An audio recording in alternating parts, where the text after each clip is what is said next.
Nous avons rencontré plusieurs contextes d'innovation, notamment la société R2E en France qui a inventé le Micral N et d'un autre côté l'entreprise IBM aux États-Unis qui fabrique le PC.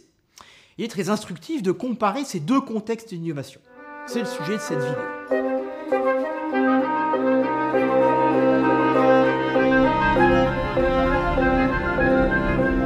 Alors par contexte d'innovation, il faut entendre évidemment les stratégies des entreprises et plus précisément la manière dont elles gèrent l'innovation.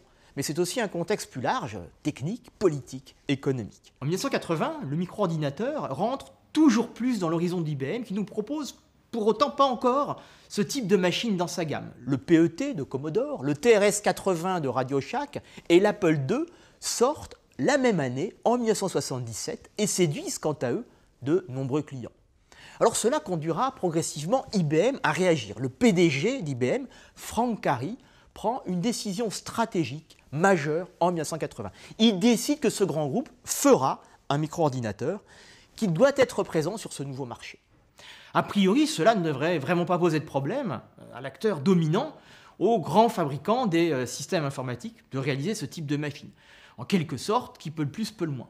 En même temps, cette spécialisation sur les grands systèmes constitue un obstacle, entre autres pour des raisons culturelles, pour un rapport de cette grande entreprise à la gestion de l'innovation, à la gestion du petit.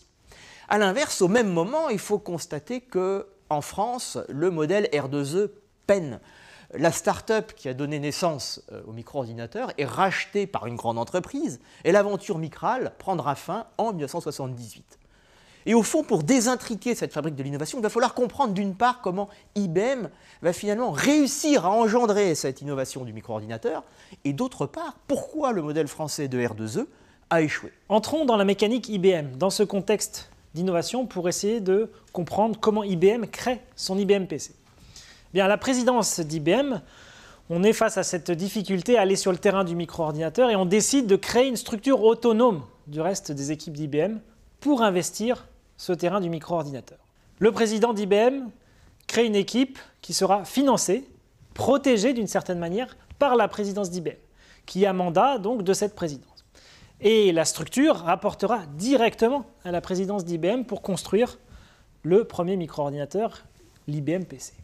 On se trouve là face à un cas récurrent dans la gestion de l'innovation. Une grande structure qui a du mal à rentrer sur un terrain d'innovation qui n'est pas dans ses habitudes, crée une structure autonome pour innover. Ce faisant, en choisissant l'autonomie, la petite structure, rapportant directement à la présidence, va faire des choix qui sortent de la stratégie habituelle d'IBM.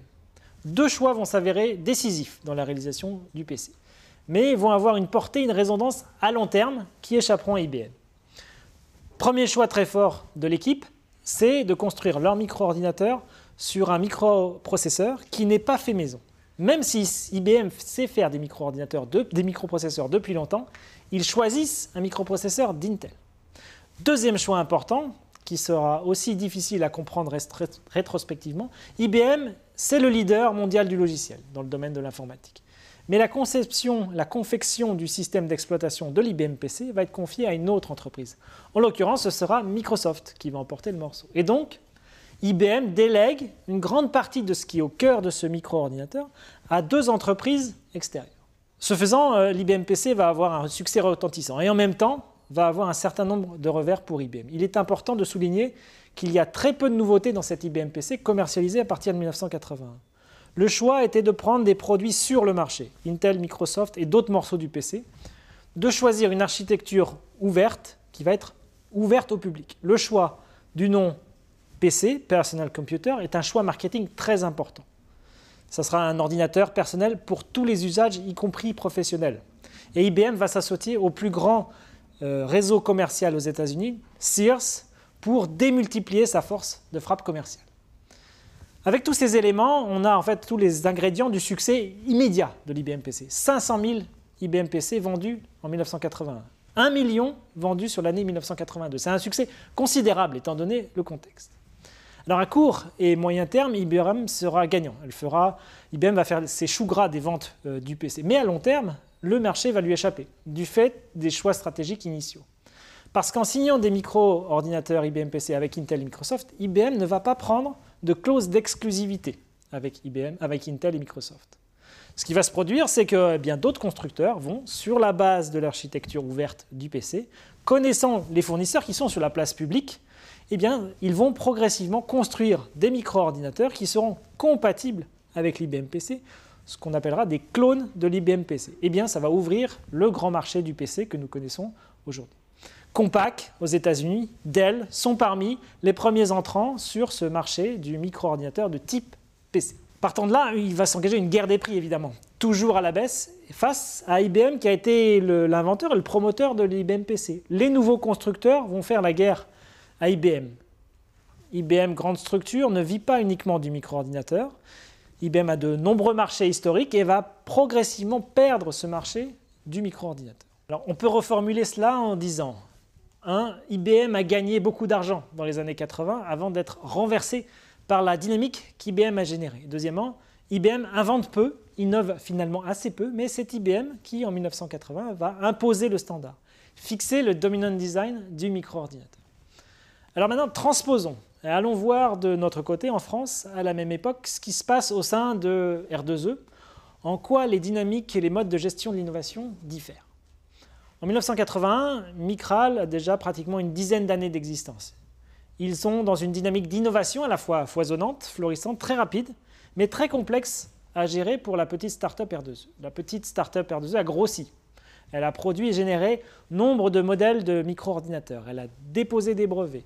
Mais ça ne suffit pas à mener l'aventure R2E. En 1978, elle sera rachetée par le grand constructeur français Bull, constructeur d'ordinateurs, mais pas de micro-ordinateurs à cette époque-là. Et donc, il va absorber R2E. Focalisons-nous un instant sur l'importance donnée aux brevets chez R2E et les modes de gestion associés à ces brevets.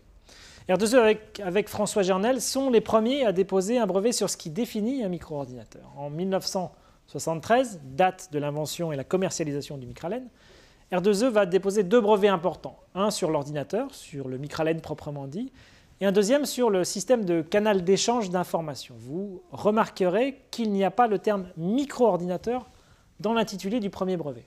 En fait, le préposé au brevet a refusé d'introduire le terme micro-ordinateur, car ce terme n'existait pas encore. Il a préféré ordinateur.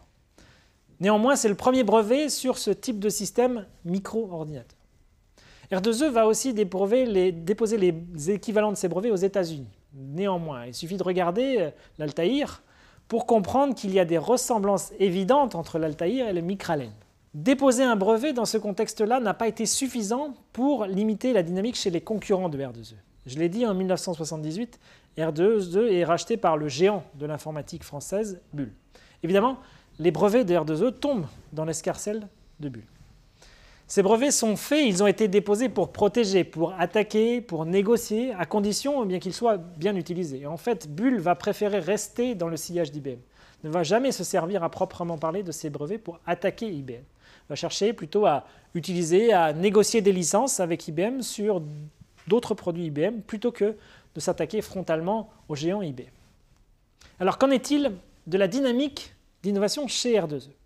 On l'a vu à plusieurs reprises dans d'autres vidéos, R2E, à chaque nouveau microprocesseur, va concevoir de nouvelles machines, de nouveaux usages et toute une déclinaison de machines vont apparaître. Micral G, Micral C, Micral CZ, testant d'autres microprocesseurs que les microprocesseurs Intel. Le Micral M qui fera office de serveur. On a aussi le Micral V qui est un véritable ordinateur portable. On est dans une dynamique exploratoire, une dynamique de production extrêmement importante. En 1978, cette petite start-up qui a grandi va être donc transplantée chez Bull dans un autre contexte qui est beaucoup moins propice à l'exploration innovante. Et ça va se ressentir sur les modèles qui vont être proposés dans ce nouveau cadre Bull R2E. Il est important de comprendre quel est ce nouveau cadre, quelle est cette structure Bull dans laquelle va être projeté R2E après 1978. Bull s'est construit comme IBM, dans la trace d'IBM sur les grands systèmes. Depuis les années 60, on a cherché en France à établir un champion national. On a cherché une grande entreprise capable d'aller rivaliser avec IBM. On a financé, on a subventionné un certain nombre d'entreprises pour aller sur ce terrain-là. Et Bull a une politique industrielle et des stratégies d'innovation complètement calées sur cette compétition avec IBM. Et de la même manière que le micro-ordinateur n'entrait pas dans l'horizon d'IBM, le micro-ordinateur n'entrait pas dans l'horizon de Bull avant le rachat de R2E. Avec ce rachat, va s'engager une nouvelle dynamique à l'intérieur de Bull. Une tentative d'hybrider les cultures entre la culture maison, Bull, et la culture de la start-up innovante R2E. Malheureusement, d'une certaine manière, la vague IBM arrive très très vite. Elle déferle en 1980, ce qui va être généré et ce qui va être le principal résultat de cette dynamique à l'intérieur de Bull, c'est à partir de 1985 le Bull Micral 30. Dans son nom, on voit l'hybridation entre Bull et Micral R2E, mais le Bull Micral 30, c'est au final un ordinateur compatible IBM PC. Et donc, on ne profite pas de toute l'innovation, de toute l'exploration qui avait été rendue possible au sein de R2E. On voit bien donc deux contextes différents, deux dynamiques d'innovation différentes. Une start-up qui a été absorbée par la grande structure et dont la culture exploratoire a été absorbée et progressivement perdue en fait, dans la grande structure. Et chez IBM, à l'inverse, une grande structure capable de renouveler sa propre dynamique d'innovation.